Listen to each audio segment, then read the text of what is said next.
Hello my dear students, সকলকে VSC একাডেমিতে স্বাগত। আমি তোমাদের রজত স্যার। আমাদের স্ট্যাটিক জিকে পার্টে তোমাদেরকে গাইড করব। এর আগে তোমরা বেশ কিছু স্ট্যাটিক জিকের অলরেডি রেকর্ডেড ক্লাস তোমরা দেখেছো। আজকে স্ট্যাটিক জিকে পার্টের আরও একটি ক্লাস তোমাদের কাছে এসে পৌঁছবে খুব তাড়াতাড়ি। আমি আজকে যেটা নিয়ে আলোচনা করব সেটা হচ্ছে ভারত সরকারের বিভিন্ন প্রকল্প বিষয় নিয়ে আলোচনা করব। আমাদের রাজ্য সরকার এবং কেন্দ্র সরকার যে কোনো পরীক্ষার ক্ষেত্রে এই প্রকল্প থেকে প্রচুর কোশ্চেন আসে। সেন্ট্রাল গভর্নমেন্টের তো প্রচুর আসে, আমাদের রাজ্য সরকারেও কিন্তু এসে থাকে। এই প্রকল্পগুলো থেকে আমরা বেশ কিছু তথ্য জানতে পারবো, প্রকল্পগুলো কবে সূচনা হয়েছে এবং এই প্রকল্পগুলোর কি বিশেষত্ব সেই বিষয় সম্বন্ধে জানতে পারবো। এই প্রকল্পগুলো মূলত আমাদের নরেন্দ্র মোদী সরকার ক্ষমতায় আসার পরে এই প্রকল্পগুলো লঞ্চ হয়েছে। কারণ আমাদের নর্মালি রানিং প্রকল্প সম্বন্ধে পরীক্ষায় কিন্তু কোশ্চেন আসে। খুব প্রাচীন প্রকল্প, মূলত আমাদের কংগ্রেসের সময় লঞ্চ হওয়া প্রকল্প, কিন্তু বর্তমানে সেন্ট্রাল গভর্নমেন্ট কিন্তু সেই প্রকল্পগুলো থেকে কোশ্চেন দেবে না। আমাদের রাজ্য সরকারও মোটামুটি সেই ফর্মুলাই পছন্দ করে যে লাস্ট 10-15 বছরের মধ্যে যে প্রকল্পগুলো লঞ্চ হয়েছে, মূলত যে প্রকল্পগুলো বর্তমানে এখনো কন্টিনিউ হচ্ছে সেই প্রকল্পগুলো থেকেই কোশ্চেন আসে। কংগ্রেসের সময় যে প্রকল্পগুলো লঞ্চ হয়েছিল সেগুলো কিন্তু এখন আর কন্টিনিউ হচ্ছে না, সেইগুলো ডিসকন্টিনিউ হয়ে গেছে বা সেই প্রকল্পগুলো নতুন করে নাম দেয়া হয়েছে। তার মানে এখন আমরা যে ক্লাসে যে প্রকল্পগুলো জানবো যেগুলো বর্তমান সময়ে কন্টিনিউ হচ্ছে। সুতরাং আর দেরি করব না, আমরা ক্লাসের বিষয়বস্তুতে ঢুকে যাব। খুব সুন্দরভাবে খাতায় এই প্রকল্পগুলোকে আমরা নথিভুক্ত করব, নোট ডাউন করব, তাহলে কিন্তু আমাদের খুব সুবিধা হবে। আচ্ছা দেখো, আমাদের প্রথম প্রকল্পের নাম কি? প্রথম প্রকল্পের নাম হচ্ছে প্রধানমন্ত্রী সূর্য ঘর মুফত বিজলি যোজনা। মানে বাড়ির ছাদে সোলার প্যানেল লাগানোর জন্য এই প্রকল্পটাকে কিন্তু লঞ্চ করা হয়েছিল, প্রধানমন্ত্রী সূর্য ঘর মুফত বিজলি যোজনা। আচ্ছা দেখো, এটা কেন্দ্রীয় সরকারের একটা প্রকল্প। এটা ভারতের 1 কোটি পরিবারকে বিনামূল্যে বিদ্যুৎ সরবরাহ করার জন্য বাড়ির ছাদে সোলার প্যানেল লাগিয়ে দেওয়া হবে এবং 1 কোটি মানুষ বিনামূল্যে সোলার প্যানেলের মাধ্যমে ইলেকট্রিসিটি পাবে। সেই উদ্দেশ্য নিয়ে প্রধানমন্ত্রী সূর্য ঘর মুফত বিজলি যোজনা প্রকল্প লঞ্চ করা হয়েছে। এই প্রকল্পেতে কি বলা হয়েছে না, 300 ইউনিট পর্যন্ত ইলেকট্রিসিটি বিনামূল্যে দেওয়া হবে সোলার প্যানেলের মাধ্যমে এবং একজন ব্যক্তি সে সর্বোচ্চ 78,000 টাকা ভর্তুকি পাবে 3 কিলোওয়াট মানে সোলার প্যানেলের ক্ষেত্রে। 1 কিলোওয়াটের ক্ষেত্রে 30,000 টাকা, 2 কিলোওয়াটের ক্ষেত্রে 60,000 টাকা এবং 3 কিলোওয়াটের ক্ষেত্রে 78,000 টাকা ভর্তুকি পাবে। এবং তাহলে তার 25 বছর মোটামুটি ইলেকট্রিক খরচা প্রায় ফ্রি, কারণ মোটামুটি সোলার প্যানেলের গ্যারেন্টি 25 বছর করেই থাকে। চলে যাব পরের প্রকল্পতে। দেখো, এই প্রকল্পগুলোতে প্রতি মাসে 300 ইউনিট পর্যন্ত বিদ্যুৎ বিনামূল্যে পেতে সক্ষম হবে। আর কি বলা হয়েছে না, 29শে ফেব্রুয়ারি 2024 সালে কেন্দ্রীয় সরকার এই প্রকল্পটা লঞ্চ করেছিল, তখন 75,000 কোটি টাকা ব্যয় করা হয়েছিল, বরাদ্দ করা হয়েছিল। এখানে 1 কিলোওয়াটের জন্য 30,000 টাকা ভর্তুকি পাবে, 2 কিলোওয়াটের জন্য 60,000 টাকা ভর্তুকি পাবে এবং 3 কিলোওয়াট ইলেকট্রিসিটি সোলার প্যানেলের জন্য ম্যাক্সিমাম 78,000 টাকা ভর্তুকি পাবে। এবার হচ্ছে প্রধানমন্ত্রী সূর্যোদয় যোজনা। এই সূর্য ঘর মুফত বিজলি যোজনার মতোই আর একটা প্রকল্প প্রধানমন্ত্রী সূর্যোদয় যোজনা সম্বন্ধে একটু জেনে নেব। প্রধানমন্ত্রী সূর্যোদয় যোজনা 1 কোটি পরিবারকে ছাদের সোলার প্যানেলের আওতায় আনার লক্ষ্যে কাজ করেছে। মানে 1 কোটি লোকের বাড়িতে সোলার প্যানেল লাগানো হবে। তবে এই ক্ষেত্রে কিছু ক্রাইটেরিয়া আছে। যে সমস্ত পরিবারের বার্ষিক আয় 1,50,000 টাকার কম, তারাই এই সুবিধা পাবে। আর এই প্রকল্পটার ক্ষেত্রে নরেন্দ্র মোদী বাড়িতে সোলার প্যানেল বিনামূল্যে বসিয়ে দেওয়া হবে, কোনো এক্সট্রা করে কোনো পেমেন্ট কাউকে করতে হবে না। আগের প্রকল্পটার ক্ষেত্রে সূর্য ঘর মুফত বিজলি যোজনার প্রকল্পের ক্ষেত্রে কিন্তু যারা সোলার প্যানেল বাড়ির ছাদে লাগাবে তাদেরকে একটা টাকা পেমেন্ট করতে হবে এবং সরকার কিছু টাকা ভর্তুকি দেবে। এই প্রকল্পের ক্ষেত্রে কেন্দ্রীয় সরকার পুরো টাকাটাই দেবে। তবে এই ক্ষেত্রে একটা ক্রাইটেরিয়া হচ্ছে যে একটা বার্ষিক আয়ের একটা মাপকাঠি আছে, 1 লক্ষ 1.5 লক্ষ টাকার বার্ষিক আয়ের কমের পরিবারদের ক্ষেত্রেই কিন্তু এই সুবিধাটা করে দেওয়া হবে। এই প্রকল্প 2024 সালে লঞ্চ করা হয়েছিল। এবার হচ্ছে সক্ষম অঙ্গনারী এবং পোষণ 2.0 প্রকল্প। এই প্রকল্পটা কি 2021-22 অর্থবর্ষে লঞ্চ করা হয়েছে। অঙ্গনারী যে সমস্ত অঙ্গনারী কেন্দ্র আছে সেই সমস্ত অঙ্গনারী কেন্দ্রে যাতে করে যারা ছোট বাচ্চা এবং যারা প্রসূতি মা তারা যাতে করে খাদ্যদ্রব্য ঠিকঠাক পায় এবং পুষ্টির তাদের যাতে অভাব না হয়, সেই জন্যই এই প্রকল্পটাকে লঞ্চ করা হয়েছিল। আচ্ছা, এটা প্রধানমন্ত্রীর সামগ্রিক পুষ্টির জন্য সামগ্রিক এটা প্রকল্প। আর এটা উদ্দেশ্য কি না, এই প্রকল্পে 6 বছর বয়সী শিশু এবং কিশোরী মেয়ে যাদের বয়স 14 থেকে 18 বছর এবং গর্ভবতী এবং স্তনদানকারী মহিলা তারাই কিন্তু এই পরিষেবাটা পাবে। প্রধানমন্ত্রী জনধন যোজনা প্রকল্প প্রতিটা বাড়িতে একটা করে ব্যাংক অ্যাকাউন্ট খুলে দেওয়ার লক্ষ্যে এবং ডাইরেক্ট বেনিফিট ট্রান্সফার সিস্টেমের টাকা যাতে করে সরাসরি আমাদের গ্রাহকের কাছে পৌঁছে যেতে পারে, গ্রাহকের ব্যাংক অ্যাকাউন্টে পৌঁছে যেতে পারে, সেই জন্য নরেন্দ্র মোদী এই প্রকল্পটাকে লঞ্চ করেছিল, যার নাম প্রধানমন্ত্রী জনধন যোজনা। মানে এই প্রকল্পের আন্ডারে একটা করে ব্যাংক অ্যাকাউন্ট খোলা হবে এবং সেই ব্যাংক অ্যাকাউন্টে কোনো মিনিমাম ব্যালেন্স রাখার প্রয়োজন নেই। অন্য দিক থেকে সেই ব্যাংক অ্যাকাউন্ট থেকে এটিএম কার্ড দেওয়া হবে এবং সেখানে এটিএম ট্রানজাকশনের কোনো লিমিট থাকবে না এবং ওভারড্রাফট ফ্যাসিলিটিও কিন্তু এই অ্যাকাউন্টের ক্ষেত্রে দেওয়া হবে। এই লক্ষ্য নিয়ে 2014 সালের 15ই আগস্ট নরেন্দ্র মোদী এই প্রকল্পটাকে লঞ্চ করা হয়েছিল। এবার হচ্ছে প্রধানমন্ত্রী জীবন জ্যোতি বীমা যোজনা। প্রতিটা ব্যক্তিকে একটা করে বীমার আওতায় নিয়ে আসার জন্য এই প্রকল্পটাকে লঞ্চ করা হয়েছে। 2015 সালে এই প্রকল্পটাকে লঞ্চ করা হয়েছে। এই প্রকল্পের আন্ডারে যারা যুক্ত হবে, যুক্ত হবার বয়স কত না, 18 থেকে 50 বছর বয়সী মানুষ এই প্রকল্পের আন্ডারে যুক্ত হতে পারবে। সেখানে তাকে বছরে একটা প্রিমিয়াম দিতে হবে। বছরের প্রিমিয়াম বর্তমানে 436 টাকা।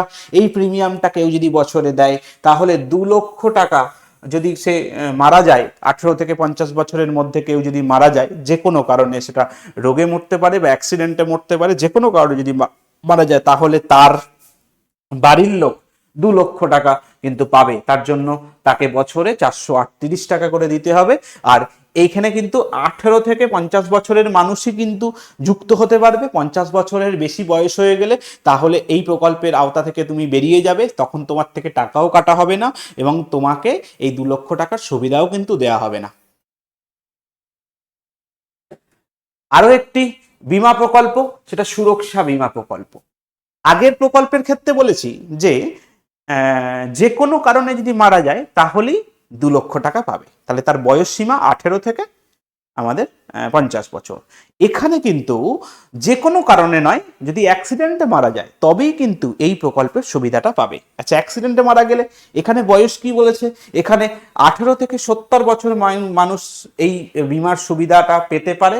আচ্ছা, এখানে তাকে আমাদের একটা সামান্য পরিমাণ টাকা, আমাদের 12 টাকা বা এরকম সামথিং একটা টাকা তাকে প্রিমিয়াম দিতে হবে প্রতি বছর, এবং প্রতি বছর এই প্রিমিয়ামটা যদি সে দেয় তাহলে যদি অ্যাক্সিডেন্টে সে যদি মারা যায় তাহলেই কিন্তু এই সুবিধার পাবে। এর ক্ষেত্রে কিন্তু বয়স সীমা 18 থেকে 70, আগেরটার ক্ষেত্রে ছিল 18 থেকে 50 বছর। এটা মাথায় রাখতে হবে কিন্তু আমাদের 20 টাকা করে প্রতি বছর দিতে হবে, তাহলে সে 2 লক্ষ টাকা যদি অ্যাক্সিডেন্টে মারা যায় বা কোনো কারণে তার যদি অঙ্গচ্ছেদ হয়ে যায়, হাত পা কাটা যায়, তাহলেও কিন্তু এই 2 লক্ষ টাকার সুবিধা কিন্তু সে পাবে। এরপরে দেখো অটল পেনশন যোজনা। এটা প্রতিটা যারা অর্থনৈতিক দিক থেকে পিছিয়ে পড়া মানুষ তাদেরকে পেনশনের আওতায় আনার জন্য এই প্রকল্পটাকে লঞ্চ করা হয়েছিল। এই প্রকল্পটা 2015 সালে লঞ্চ করা হয়েছে। 3টে প্রকল্প, আমাদের জীবন জ্যোতি বীমা যোজনা, সুরক্ষা বীমা যোজনা এবং অটল পেনশন যোজনা, 3টে প্রকল্পই 9 মে 2015 সালে লঞ্চ করা হয়েছিল। এই প্রকল্পে যুক্ত হওয়ার বয়স হচ্ছে 18 থেকে 40 বছর। এই বয়সে কেউ যদি যুক্ত হয় তাহলে তাকে 60 বছর প্রিমিয়াম দিতে হবে এবং 60 বছরের পরে 61 বছর থেকে প্রতি মাসে সে একটা টাকা কিন্তু পেনশন পাবে। ন্যূনতম 1000, ম্যাক্সিমাম 5000 টাকা করে পেনশন পাবে। তার জন্য তাকে একটা টাকা কিন্তু বরাদ্দ করতে হবে। দেখো এই চার্টেতে আমি উল্লেখ করেছি, 18 বছর বয়সে কেউ যদি যোগদান করে তাহলে সে যদি 210 টাকা যদি প্রিমিয়াম দেয় প্রতি মাসে, তাহলে সে 60 বছর বয়সে প্রতি মাসে 5000 টাকা করে পাবে এবং সে মারা যাবার পর তার নমিনি সে পাবে 5000 টাকা, তার মানে তার ওয়াইফ, এবং তার নমিনি তার সঙ্গে 8,50,000 টাকা মানে 8.5 লাখ টাকা এক্সট্রা পাবে, যেহেতু যে যে পলিসিটা করেছে সে মারা গেছে। আচ্ছা, এটা কে কন্ট্রোল করছে? Pension fund regulatory authority of India, আমাদের যে পিএফ, তারাই কিন্তু আমাদের যত পিএফ অ্যাকাউন্ট আছে সেই পিএফ অ্যাকাউন্টকে যারা কন্ট্রোল করে, আমাদের পেনশন ফান্ড, আমাদের অটল পেনশন যোজনাকেও কিন্তু তারাই কন্ট্রোল করবে। যত বেশি বয়সে যুক্ত হবে তত প্রিমিয়াম বেশি। যেমন দেখো, কেউ যদি 40 বছর বয়সে যুক্ত হয় তাহলে তাকে 5,000 টাকা প্রিমিয়াম দিতে হলে তাহলে 1,454 টাকা করে প্রতি মাসে তাকে দিতে হবে। তাহলে 60 বছর পর্যন্ত 1,454 টাকা করে দেবে এবং 60 বছর পর 5,000 টাকা করে পাবে। পরের প্রকল্প প্রধানমন্ত্রী মুদ্রা যোজনা। এই প্রকল্প 2015 সালে লঞ্চ করা হয়েছিল। এর লক্ষ্য কি না, নন কর্পোরেট এবং ছোট প্রতিষ্ঠানগুলোকে 10 লক্ষ টাকা পর্যন্ত জমানত মুক্ত লোন দেওয়ার জন্যই এই প্রকল্পটাকে লঞ্চ করা হয়েছে। যখন প্রথম লঞ্চ করা হয় এখানে তখন 2 লক্ষ টাকা পর্যন্ত লোন দেওয়ার ব্যবস্থা ছিল। এখন এটাতে 10 লক্ষ টাকা পর্যন্ত লোনের সুবিধা পাবে ছোট ব্যবসায়ীরা। কোনো কিছু মর্টগেজ বা কোনো কিছু জমা রাখার প্রয়োজন নেই, তাহলেও এই সুবিধাটা সে পেতে পারবে। চলে যাব পরের প্রকল্পে, প্রধানমন্ত্রী ভায়া বন্দনা যোজনা। এই প্রকল্পটা 2017 সালে লঞ্চ করা হয়েছিল। প্রধানমন্ত্রী ভায়া বন্দনা যোজনা 2017 সালে এই প্রকল্পটাকে লঞ্চ করা হয়েছিল। এর উদ্দেশ্য কি না, প্রবীণ নাগরিকদের প্রতি মাসে যাতে করে পেনশন যাতে করে পেতে পারে সেই জন্য এই প্রকল্পটাকে লঞ্চ করা হয়েছিল। মানে এই প্রকল্পের আন্ডারে কাউকে যদি পেনশন পেতে হয় তাহলে তাকে এককালীন একটা টাকা জমা রাখতে হবে। এককালীন টাকা যদি জমা রাখে তাহলে সে প্রতি মাসে একটা মানে একটা করে পেনশন পাবে, মানে একটা করে ইন্টারেস্টেড টাকা পাবে। নর্মালি 15 লক্ষ টাকা যদি কেউ যদি জমা রাখে তাহলে প্রতি মাসে সে 9,500 10,000 টাকা করে প্রতি মাসে পেনশন পাবে। নর্মালি যারা বয়স্ক ব্যক্তি, তারা রিটায়ার্ড পার্সন, তাদের যাতে করে ভবিষ্যৎ জীবন যাতে করে সুরক্ষিত হতে পারে, তাদের যে ইনভেস্টমেন্টের টাকাটা যাতে করে একটা নির্দিষ্ট ভালো জায়গায় যাতে করে জমা রাখতে পারে, সেই জন্যই প্রধানমন্ত্রী নরেন্দ্র মোদী ভায়া বন্দনা যোজনা প্রকল্পটাকে লঞ্চ করেছে। বর্তমানে এই প্রকল্পটা এলআইসি অফ ইন্ডিয়া কন্ট্রোল করে থাকে। এর ইন্টারেস্ট রেট বর্তমানে 7.4%। কিন্তু এই প্রকল্পটা এখন এতটা পপুলার নয়, কারণ সিনিয়র সিটিজেন সেভিংস স্কিমের ক্ষেত্রে ইন্টারেস্ট রেট এখন হয়ে গেছে 8.2%, যেটা ভায়া বন্দনার থেকে অনেকটা বেশি। মানুষ ভায়া বন্দনা কেন করবে? সিনিয়র সিটিজেন সেভিংস স্কিম করবে। সিনিয়র সিটিজেন সেভিংস স্কিমের ক্ষেত্রেও এখন ইনভেস্টমেন্ট 15 লক্ষ টাকা থেকে 30 লক্ষ টাকা করে দিয়েছে। তাই এই প্রকল্পটার আস্তে আস্তে গুরুত্ব কমে গেছে। এরপর দেখো মিশন ইন্দ্রধনুষ প্রকল্প। এটা একটা স্বাস্থ্য মিশন। 2014 সালে এই প্রকল্পটাকে লঞ্চ করা হয়েছে। আচ্ছা, এই প্রকল্পটা স্বাস্থ্য এবং পরিবার কল্যাণ মন্ত্রণালয়ের আন্ডারে এটা লঞ্চ করা হয়েছে। এর উদ্দেশ্য কি না, 2 বছর পর্যন্ত শিশুদের যে টিকাকরণ এবং গর্ভবতী মহিলাদের যে টিকাকরণ কর্মসূচি, সেই জন্য এই প্রকল্পটাকে লঞ্চ করা হয়েছে। এখানে কি কি টিকা দেওয়া হবে? দেখো, ডিপথেরিয়ার টিকা দেওয়া হবে, পাট্টুসিসের টিকা দেওয়া হবে, টিটেনাসের টিকা দেওয়া হবে, যক্ষার টিকা দেওয়া হবে, পোলিও, হাম, হেপাটাইটিস বি, এদের মতো 7টি গুরুত্বপূর্ণ টিকা এই মিশন ইন্দ্রধনুষের আন্ডারে দেওয়া হবে, যাতে করে শিশুদের এই যে অনাক্রমতা বা ইমিউনিটি পাওয়ারকে বাড়ানো যায়। এরপরে দেখো সংসদ আদর্শ গ্রাম যোজনা। এই প্রকল্পটা 2014 সালে লঞ্চ করা হয়েছিল। কেন না, যাতে করে প্রতিটা সংসদ একটা করে গ্রামকে দত্তক নেয় এবং সেই গ্রামের ডেভেলপমেন্টের কাজ করে। দেখো, বর্তমানে এটা গ্রামীণ উন্নয়ন এবং মন্ত্রণালয়ের দ্বারা পরিচালিত একটা প্রকল্প। 2014 সালে লঞ্চ করা হয়েছিল। এখানে প্রতিটা সংসদকে একটা করে গ্রামকে দত্তক নিতে হবে, যাতে করে এবং সে সেই গ্রামের ডেভেলপমেন্টের কাজ করবে। এরপরে নবমী গঙ্গা প্রকল্প। এটা জলশক্তি মন্ত্রণালয়ের অধীনে এটা কাজ করে। পরীক্ষায় কোশ্চেন আসে যে এই প্রকল্পটা কোন মন্ত্রণালয়ের অধীনে কাজ করছে। এটা জলশক্তি মন্ত্রণালয়ের অধীনে কাজ করছে। 2014 সালে লঞ্চ করা হয়েছে। এর উদ্দেশ্য কি, গঙ্গা নদীর দূষণকে নিয়ন্ত্রণ করার জন্য এই প্রকল্পটাকে সূচনা করা হয়েছে। এর পরের প্রকল্প স্বচ্ছ ভারত অভিযান। স্বচ্ছ ভারত অভিযান 2রা অক্টোবর 2014 সালে লঞ্চ করা হয়েছিল। এর ডেটটা কিন্তু প্রচুর গুরুত্বপূর্ণ। মহাত্মা গান্ধীকে স্মরণ করে, মহাত্মা গান্ধীর জন্মদিনকে স্মরণ করে এই প্রকল্পটাকে লঞ্চ করা হয়েছে। এর উদ্দেশ্য কি, যাতে করে খোলা জায়গায়, উন্মুক্ত জায়গায় মলত্যাগ থেকে আমাদের ভারতবর্ষকে বাঁচানো যায়। ভারতবর্ষ যাতে করে ওপেন ডিফেকশন ফ্রি একটা দেশ করে তোলা যায়, সেই উদ্দেশ্য নিয়ে এই স্বচ্ছ ভারত অভিযান 2014 সালে সূচনা করা হয়েছিল। এরপরে দেখো Atal mission for rejuvenation and urban transformation. দেখেই বুঝতে পারছো আরবান অঞ্চলে এই প্রকল্পটাকে লঞ্চ করা হয়েছে, যাতে করে আরবান এরিয়াকে ডেভেলপমেন্ট করা যায়, সেই জন্য এই প্রকল্পটাকে লঞ্চ করা হয়েছে। কত সালে লঞ্চ করেছে? 2015 সালে। উদ্দেশ্য কি ছিল? 500টি শহর এবং শহরকে আরো আধুনিক করাই এই প্রকল্পের উদ্দেশ্য ছিল। এইটাকে কে কন্ট্রোল করছে? কে? আবাসন এবং নগর উন্নয়ন মন্ত্রণালয়ের অধীনে এই প্রকল্পটা এখন কাজ করছে। এর উদ্দেশ্য দেখো, অবকাঠামোগত স্থাপন, যা নগরকে পুনরুজ্জীবিত করা জন্য এই প্রকল্পটাকে তৈরি করা হয়েছে। মানে শহরকে আরো ডেভেলপ করার জন্য এই প্রকল্পটাকে লঞ্চ করা হয়েছে।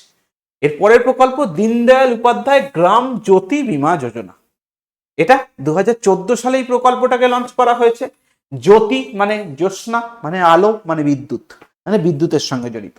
দেখো, এটা প্রতিটা পরিবারে যাতে করে অবিচ্ছিন্ন বিদ্যুৎ সরবরাহ করা যায়, প্রতিটা গ্রামীণ পরিবারে, প্রতিটা গ্রামীণ এলাকায় যাতে করে অবিচ্ছিন্ন বিদ্যুৎ সংযোগ পরিষেবা প্রদান করা যায়। একটা সময় গ্রামাঞ্চলে প্রচুর পরিমাণে আমাদের লোডশেডিং হতো, সেই লোডশেডিংটাকে কম করার জন্য, গ্রামে ডেভেলপমেন্টের কাজের জন্য এই দীনদয়াল উপাধ্যায় গ্রাম জ্যোতি বীমা যোজনা, গ্রাম জ্যোতি যোজনা লঞ্চ করা হয়েছে।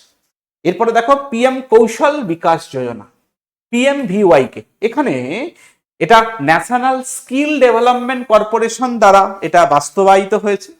এটা দেখো, এটা এই প্রকল্পের সূচনা কবে হয়েছে? 2015 সালে এই প্রকল্পের সূচনা হয়েছে। এর উদ্দেশ্য কি? এর উদ্দেশ্য হচ্ছে সমাজকে উন্নত জীবিকা এবং সম্মানের জন্য ভারতীয় যুবকদের বৃত্তিমূলক প্রশিক্ষণ এবং দক্ষতা দেবে। মানে ভারতীয় ব্যক্তিদের, ভারতীয় ছেলেপুলেদের, স্টুডেন্টদের যাতে করে বৃত্তিমূলক শিক্ষা দিয়ে তাদেরকে যাতে করে স্বনির্ভর করা যায়, যাতে করে তারা নিজের পায়ে দাঁড়াতে পারে, সেই জন্যই আমাদের কেন্দ্রীয় সরকারের তরফ থেকে একটা স্কিল ট্রেনিং প্রোগ্রাম লঞ্চ করা হয়েছে, যার নাম পিএম কৌশল বিকাশ যোজনা। কত সালে লঞ্চ করা হয়েছে, কিসের সঙ্গে যুক্ত, এগুলো পরীক্ষায় কিন্তু আসে।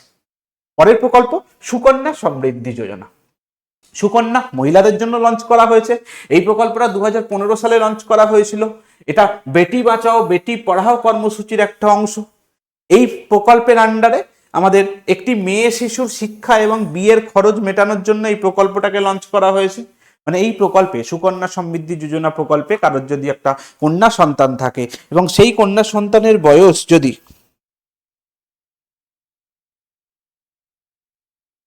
সেই কন্যা সন্তানের বয়স যদি 10 বছরের কম হয়, তাহলে তুমি তার নামে একটা অ্যাকাউন্ট খুলতে পারো এবং সেই অ্যাকাউন্টে তুমি যদি টাকা জমা রাখো, তাহলে একটা নির্দিষ্ট দিন পরে সেই টাকার একটা ম্যাচুরিটি হবে। নর্মালি 18 বছরের পরে ম্যাচুরিটি, এবং বিয়ের আগে নর্মালি এটার ম্যাচুরিটি হয়ে থাকে, এবং সেই ক্ষেত্রে একটা ভালো ইন্টারেস্ট সহ আমাদের কন্যা সন্তানের ক্ষেত্রে একটা রিটার্ন দেবে। বর্তমানে 8.2% ইন্টারেস্ট রেট আছে এই সুকন্যা সমৃদ্ধি যোজনা অ্যাকাউন্টের ক্ষেত্রে। এরপরে heritage city development and augmentation যোজনা। এটা 2015 সালে লঞ্চ করা হয়েছিল। দেশের সাংস্কৃতিক ঐতিহ্য সংরক্ষণ এবং পুনরুজ্জীবিত করার লক্ষ্যে এই প্রকল্পটাকে লঞ্চ করা হয়েছে। হেরিটেজ, যেগুলো ঐতিহ্যপূর্ণ অঞ্চল, সেইগুলোকে সংরক্ষণ করার জন্যই কিন্তু এই প্রকল্পটাকে লঞ্চ করা হয়েছে। এবার হচ্ছে উন্নত জ্যোতি বাই অ্যাফোর্ডেবল এলইডি। 2015 সালে লঞ্চ করা হয়েছে, যাতে করে প্রতিটা পরিবারে এলইডি লাইট সরবরাহ করা যায়। মানুষজন যাতে করে ওই পুরনো দিনের লাল লাল আলোগুলো, সেইগুলোকে বন্ধ করে, এবং সিএফএল ল্যাম্প, সেই সময় সিএফএল ল্যাম্প চলছিল, যদিও সিএফএল এর ল্যাম্পের তখন দাম ছিল প্রায় 300-400 টাকা। সিএফএল ল্যাম্প কাকে বলা হয়? জিলিপির মতো দেখতে যে ল্যাম্পগুলো। এবং তখন এলইডির যখন লঞ্চ হয়, তখন সেই এলইডির দাম ছিল প্রায় 400-500 টাকা। মানুষজন এলইডি কিনতে পারতো না এত টাকা খরচা করে। তখন সরকারের তরফ থেকে কম পয়সায় ইলেকট্রিক অফিসের মাধ্যমে এলইডি সাপ্লাই করা হতো। তখন 10 ওয়াটের একটা এলইডির দাম ছিল মাত্র 70 টাকা, ভর্তুকি সমেত ইলেকট্রিক অফিসের মাধ্যমে সাপ্লাই করা হতো, যাতে করে মানুষের ইলেকট্রিসিটি খরচা কমানো যায়, মানুষ যাতে করে এলইডিতে শিফট হতে পারে। সেই জন্যই এই উজালা যোজনা লঞ্চ করা হয়েছে। এটা হচ্ছে উজালা, UJALA, উজালা, উন্নত জ্যোতি অ্যাফোর্ডেবল এলইডি ফর অল। এই প্রকল্পটা এটা কার আন্ডারে কাজ করছে? বিদ্যুৎ মন্ত্রণালয়ের আন্ডারে কাজ করছে। আচ্ছা, এরপরে স্মার্ট সিটি মিশন, স্মৃতিকে স্মার্ট করার জন্য লঞ্চ করা হয়েছে। 2015 সালে লঞ্চ করা হয়েছে। এটা একটা শহরের অবকাঠামো প্রদান করা এবং নাগরিকদের একটি শালীন জীবনযাত্রা, একটি পরিষ্কার টেকসই পরিবেশ তৈরি করা, এই জাতীয় উদ্দেশ্য নিয়েই কিন্তু এই প্রকল্পটাকে লঞ্চ করা হয়েছে, স্মার্ট সিটি মিশন। এরপরে দেখো প্রধানমন্ত্রী কৃষি সিঞ্চয়ী যোজনা প্রকল্প। এটা 2015 সালে লঞ্চ করা হয়েছে। এর উদ্দেশ্য কি ছিল না, হর ক্ষেত পানি, প্রতিটা ক্ষেতে জল পৌঁছে দেওয়ার জন্য, জলের সাপ্লাই পৌঁছে দেওয়ার জন্য এই প্রকল্পটাকে লঞ্চ করা হয়েছে, যার নাম প্রধানমন্ত্রী কৃষি সিঞ্চয়ী যোজনা প্রকল্প। আচ্ছা, এটা নিশ্চিত সেচের মাধ্যমে চাষকৃত এলাকায় সম্প্রসারণ করা হবে, জলের অপচয় কমাতে এবং জলের ব্যবহার এবং দক্ষতাকে উন্নত করতে এই কর্মসূচিটাকে লঞ্চ করা হয়েছে, প্রধানমন্ত্রী কৃষি সিঞ্চয়ী যোজনা প্রকল্প। এটা কোন মন্ত্রণালয়ের অধীনে কাজ করছে? এটা হচ্ছে জল শক্তি মন্ত্রণালয়ের অধীনে কাজ করছে আমাদের কৃষি সিঞ্চয়ী প্রকল্প যোজনা। এরপরে দেখো প্রধানমন্ত্রী উজ্জ্বলা যোজনা, এটা UJJALA, উজ্জ্বলা। আগেরটা ছিল উজ্জ্বলা, UJALA, সেটা হচ্ছে এলইডির সঙ্গে সম্পর্কিত। আর উজ্জ্বলা এটা হচ্ছে গ্যাস পরিষেবা পৌঁছে দেওয়ার জন্য। মানে দেখো, এটা আমাদের স্বচ্ছ ভারত বেহতার জীবন এই স্লোগানের সাথে এই প্রকল্পটা 2016 সালে লঞ্চ করা হয়েছিল। প্রধানমন্ত্রী উজ্জ্বলা যোজনা প্রকল্পটা এটা পেট্রোলিয়াম এবং প্রাকৃতিক গ্যাস মন্ত্রণালয়ের অধীনে এটা কাজ করে। কোন প্রকল্প কোন মন্ত্রণালয়ের অধীনে কাজ করে এটাও কিন্তু পরীক্ষায় কোশ্চেন আছে, এটাও কিন্তু মাথায় রাখতে হবে আমাদের, সেইভাবেই কিন্তু আমাদের পড়াশোনা করতে হবে। এর লক্ষ্য কি? ধোঁয়া মুক্ত গ্রামীণ ভারতকে গড়ে তোলা। মানে এই যে বাড়ির মানুষজন, আগেকার দিনে গ্রামের মানুষজন আমাদের কাঠ পুড়িয়ে যে রান্না করত, সেই ধোঁয়া মুক্ত আমাদের পরিষেবা পৌঁছে দেওয়ার জন্যই কিন্তু প্রতিটা পরিবার, বিশেষ করে যারা বিপিএল তালিকাভুক্ত পরিবার, দারিদ্র সীমার নিচে বসবাসকারী মহিলাদেরকে বিনামূল্যে গ্যাসের পরিষেবা, গ্যাসের লাইন করে দেওয়ার জন্যই এই প্রকল্পটাকে লঞ্চ করা হয়েছিল। এই সুবিধা কিন্তু সবাই পাবে না, এটা হচ্ছে আমাদের দারিদ্র সীমার নিচে বসবাসকারী মহিলারাই কিন্তু এই ভর্তুকিযুক্ত গ্যাসের সংযোগ কিন্তু পাবে। বুঝতে পেরেছো? তার মানে এইটা আমাদের বাড়িতে গ্যাসের কানেকশন দেওয়ার জন্য উজ্জ্বলা প্রকল্প। দেখবে বিভিন্ন গ্যাসের সিলিন্ডারে এখনো পর্যন্ত দেখবে বিভিন্ন গ্যাসের সিলিন্ডার স্ট্যাম্প মারা থাকে উজ্জ্বলা গ্যাস, তার মানে ওটা হচ্ছে ওদের জন্য এই গ্যাসটাকে নিয়ে আসা হয়েছে। এবার দেখো পিএম মাতৃ বন্দনা যোজনা, এটা পূর্বে ইন্দিরা গান্ধী মাতৃত্ব সহযোগিতা যোজনা নামে পরিচিত, কংগ্রেসের সময়কার এই প্রকল্প। একটি মাতৃত্ব সুবিধা কর্মসূচি, 2017 সাল থেকে এটা কার্যকর করা হয়েছে। এই প্রকল্পের উদ্দেশ্য কি না, ডাইরেক্ট বেনিফিট ট্রান্সফার সিস্টেম, মানে সরাসরি ব্যাংক অ্যাকাউন্টে পৌঁছে যাবে। সেই সিস্টেমের মাধ্যমে 5,000 টাকা নগদ প্রদান করা হবে। কাকে না, এটা 3টি কিস্তিতে 5,000 টাকা প্রদান করা হবে। গর্ভবতী মহিলা, স্তন্যদানকারী মহিলা, তাদের ব্যাংক অ্যাকাউন্টে তাদের শিশুর যত্নের জন্য এই প্রকল্পটাকে লঞ্চ করা হয়েছে, পিএম মাতৃ বন্দনা যোজনা। মানে হবু মা এবং যে মা সম্প্রতি মা হয়েছে, সেই সমস্ত মা, তারা যাতে করে তাদের সন্তান প্রতিপালনে কোনো রকম যাতে কোনো বাধা না আসে, সেই জন্য তাদের অ্যাকাউন্টে 5,000 টাকা 3টে কিস্তিতে দেওয়া হবে। মানে 3টে কিস্তিতে 15,000 নয়, 3টে কিস্তি মিলে মোট 5,000 টাকা তার অ্যাকাউন্টে পৌঁছে দেওয়া হবে। এরপর দেখো আয়ুষ্মান ভারত যোজনা প্রকল্প কবে লঞ্চ হয়েছিল? 2018 সালে লঞ্চ হয়েছিল। এই প্রকল্পের উদ্দেশ্য কি? এটা ঝাড়খণ্ডের রাঁচি থেকে এই প্রকল্পটাকে লঞ্চ করা হয়েছিল। এই প্রকল্পের উদ্দেশ্য হচ্ছে আমাদের প্রতিটা পরিবারের স্বাস্থ্য সাথী বা স্বাস্থ্যসাথী তো আমাদের আয়ুষ্মান ভারতের সমগোত্রীয় প্রকল্প, যেটা আমাদের রাজ্য সরকারে চলে। আমাদের প্রতিটা পরিবারে যাতে স্বাস্থ্য হেলথ ইন্স্যুরেন্সের আওতায় আনা যায় প্রতিটা পরিবারকে, সেই জন্যই আয়ুষ্মান ভারত প্রকল্প লঞ্চ করা হয়েছে। এটা প্রতি বছর প্রতিটা পরিবার পিছু 5 লক্ষ টাকা বরাদ্দ করা হয়েছে। মানে কোনো পরিবার যদি অসুস্থ হয়, কোনো পরিবারের কোনো ব্যক্তি যদি অসুস্থ হয়, তাহলে সে ম্যাক্সিমাম 5 লক্ষ টাকা পর্যন্ত বিনামূল্যে চিকিৎসা পেতে পারে কোনো প্রাইভেট হসপিটালেতে গেলে। তার মানে এটা একটা হেলথ স্কিম, আর এই হেলথ স্কিমটা হচ্ছে বিশ্বের সব থেকে বড় হেলথ স্কিম, বিশ্বের বৃহত্তম হেলথ স্কিম হচ্ছে এই আয়ুষ্মান ভারত যোজনা। এখানে প্রতিটা পরিবার 5 লক্ষ টাকা পর্যন্ত পেতে পারে। এখানে 50 কোটিরও বেশি এই প্রকল্পের আওতায় যুক্ত করা হয়েছে। দেখো, এটা বিশ্বের বৃহত্তম সরকারি অর্থায়নে স্বাস্থ্যসেবা কর্মসূচির তকমা পেয়েছে। এটা কে কন্ট্রোল করে? এটা স্বাস্থ্য এবং পরিবার কল্যাণ মন্ত্রণালয় দ্বারা এটা কন্ট্রোল করা হয়। এরপরে দেখো প্রধানমন্ত্রী অন্নদাতা আয় সুরক্ষা যোজনা। অন্নদাতা যারা চাষবাসের মাধ্যমে যারা আমাদের মুখে অন্ন তুলে দেয়, তাদের আয় সুনিশ্চিত করার জন্যই কিন্তু এই প্রকল্পটাকে লঞ্চ করা হয়েছিল। দেখো, এই প্রকল্পটা সম্বন্ধে কৃষকদের ন্যূনতম সহায়ক মূল্য, মানে প্রতিটা ফসলের একটা ন্যূনতম সহায়ক মূল্য ধার্য করা হয়, যে এই ফসলটা যখন উঠবে, কোনো ধান, এবছর ধানের যত ধানই উৎপাদন হোক, ধানের উৎপাদন বেশিই হোক বা কমই হোক, সরকার একটা নির্দিষ্ট মূল্য ধার্য করে, সেই মূল্যতে সরকার সেই ধানটা ক্রয় করতে বাধ্য থাকবে। এই রকম মূল্যকে বলা হয় ন্যূনতম সহায়ক মূল্য বা মিনিমাম সাপোর্ট প্রাইস। আচ্ছা, সেই মিনিমাম সাপোর্ট প্রাইস এটা সরকারি কৃষি পণ্যের মূল্য এবং নীতিকে যৌক্তিক করার জন্য এটা এই প্রকল্পটাকে লঞ্চ করা হয়েছে। এই প্রকল্পটা 2018 সালে সূচনা করা হয়েছে, যাতে করে কৃষকদের আয় বাড়ানো যায়। এরপরে দেখো মহিলা সম্মান সঞ্চয় সংশয়পত্র। এই প্রকল্পটা একটা নতুন প্রকল্প। এটা মহিলারা যাতে করে ইনভেস্ট করতে পারে, তাদের জমানো কিছু টাকা যাতে করে ব্যাংক অ্যাকাউন্টে রাখতে পারে, কোনো ইন্টারেস্ট ছাড়া, কোনো টিডিএস ছাড়া, যাতে করে তারা ব্যাংক অ্যাকাউন্টে রাখতে পারে এবং সেখান থেকে তারা একটা ভালো ইন্টারেস্টও পাবে। দেখো ইন্টারেস্ট রেট 7.5%, ন্যূনতম 1,000 টাকা এবং সর্বোচ্চ 2 লাখ টাকা পর্যন্ত একজন মহিলা তার ব্যাংক অ্যাকাউন্টে রাখতে পারে এবং সেখানে তারা একটা ভালো টাকা ইন্টারেস্ট পাবে, যাতে করে মহিলারা যাতে করে অর্থ সঞ্চয় বা বিনিয়োগে যাতে করে আরো বেশি করে এগিয়ে আসে। সেই ছোট ছোট সঞ্চয় প্রকল্পের তৈরি করার জন্যই কিন্তু এই প্রকল্পটাকে লঞ্চ করা হয়েছিল। এটা নারী, কন্যা, শিশুদের জন্য এই প্রকল্পটা উন্মুক্ত করা আছে। এবার হচ্ছে অগ্নিপথ স্কিম। সশস্ত্র বাহিনীতে, সশস্ত্র বাহিনীর যে 3টে পরিষেবা, আমাদের ইন্ডিয়ান আর্মি, ইন্ডিয়ান এয়ারফোর্স এবং ইন্ডিয়ান নেভি, এই 3টে জায়গাতেই যাতে করে অফিসার পদমর্যাদার নিচে সৈনিকদের নিয়োগ করা যায়, সেই জন্য এই প্রকল্পটাকে লঞ্চ করা হয়েছে। এটা একটা টেম্পোরারি একটা সৈনিক, যাকে বলে আমাদের সিভিক ভলেন্টিয়ারদের মতো অনেকটা বলতে পারো।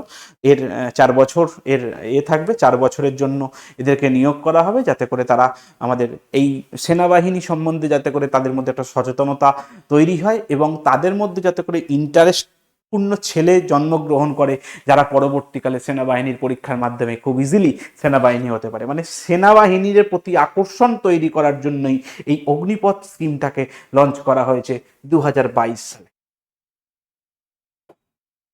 এরপরে Mahatma Gandhi national rural employment guarantees act, MGNREGA। MGNREGA এটা 100 দিনের কাজের সঙ্গে সম্পর্কিত, 2006 সালে লঞ্চ করা হয়েছে। এটা গ্রামীণ উন্নয়ন মন্ত্রণালয়ের অধীনে। এর উদ্দেশ্য কি না, গ্রামীণ পরিবারের প্রাপ্তবয়স্ক সদস্যদের প্রতি আর্থিক বছরে, মানে 1 বছরে 100 দিনের কাজের গ্যারেন্টি দেওয়া হবে সরকারের তরফ থেকে। একটা নির্দিষ্ট টাকা বরাদ্দ করা হয়েছে এবং প্রতিটা কাজের, প্রতিদিন কাজের জন্য একটা করে টাকা তারা পাবে এবং এই সুবিধাটা আমাদের Mahatma Gandhi national rural employment guarantee act এই প্রকল্পের অধীনে কাজ করছে। এটা বর্তমানে 100 দিনের কাজ নামে পরিচিত। পশ্চিমবঙ্গে বর্তমানে এই প্রকল্পটা এই মুহূর্তে বন্ধ আছে। প্রধানমন্ত্রী গ্রাম সড়ক যোজনা, প্রতিটা গ্রামে যাতে করে পাকা রাস্তা করে তোলা যায়, সেই জন্য এই প্রকল্পটাকে লঞ্চ করা হয়েছে। দেখো সংযোজকহীন বাসস্থানগুলিতে একটি সর্ব আবহাওয়ার রাস্তার মাধ্যমে যোগাযোগ প্রদানের জন্য 25শে ডিসেম্বর 2000 সালে এই প্রকল্পটাকে লঞ্চ করা হয়েছে। মানে গ্রামের উন্নয়ন, গ্রামে যাতে করে রাস্তা তৈরি করে দেওয়া যায়, যোগাযোগের উন্নতি করা যায়, সেই জন্য এই প্রধানমন্ত্রী গ্রাম সড়ক যোজনা প্রকল্পটাকে লঞ্চ করা হয়েছে। এটা কার আন্ডারে থাকে? প্রধানমন্ত্রী আমাদের গ্রামীণ উন্নয়ন মন্ত্রণালয়ের অধীনে এই প্রকল্পটা কাজ করছে। আচ্ছা, এবার হচ্ছে উড়ান স্কিম। উড়ান কি? একটি দেশের প্রত্যন্ত এবং আঞ্চলিক এলাকায় সংযোগ বাড়ানো এবং বিমান ভ্রমণকে আরো সাশ্রয়ী করার লক্ষ্যে এই প্রকল্পটাকে লঞ্চ করা হয়েছে, যাতে করে গ্রামের মানুষ এবং অপেক্ষাকৃত গরিব মানুষ যাতে করে বিমানটাকে অ্যাফোর্ড করতে পারে, সেই জন্যই কিন্তু এই উড়ান প্রকল্পটাকে লঞ্চ করা হয়েছে। উড়ানের ফুল ফর্ম উড়নে দেশ কা আম নাগরিক, মানে আম নাগরিক যাতে করে উঠতে পারে, সেই জন্য এই প্রকল্পটাকে লঞ্চ করা হয়েছে। কত সালে লঞ্চ করা হয়েছে? 2016 সালে। এবং বেসামরিক বিমান চলাচল মন্ত্রণালয়ের অধীনে এই প্রকল্পটা কাজ করে। এর পরের প্রকল্প স্বদেশ দর্শন স্কিম। সরকারের তরফ থেকে ব্যবস্থা করা হবে যাতে করে স্বদেশ বা আমাদের ভারতবর্ষকে যাতে করে সে দর্শন করতে পারে, ভারতবর্ষকে সে বিভিন্ন জায়গায় যাতে এক্সপ্লোর করতে পারে এবং ভারতবর্ষকে যাতে করে সে জানতে পারে, সেই জন্যই এই প্রকল্পটাকে লঞ্চ করা হয়েছে, যার নাম স্বদেশ দর্শন স্কিম। 1 মিনিট।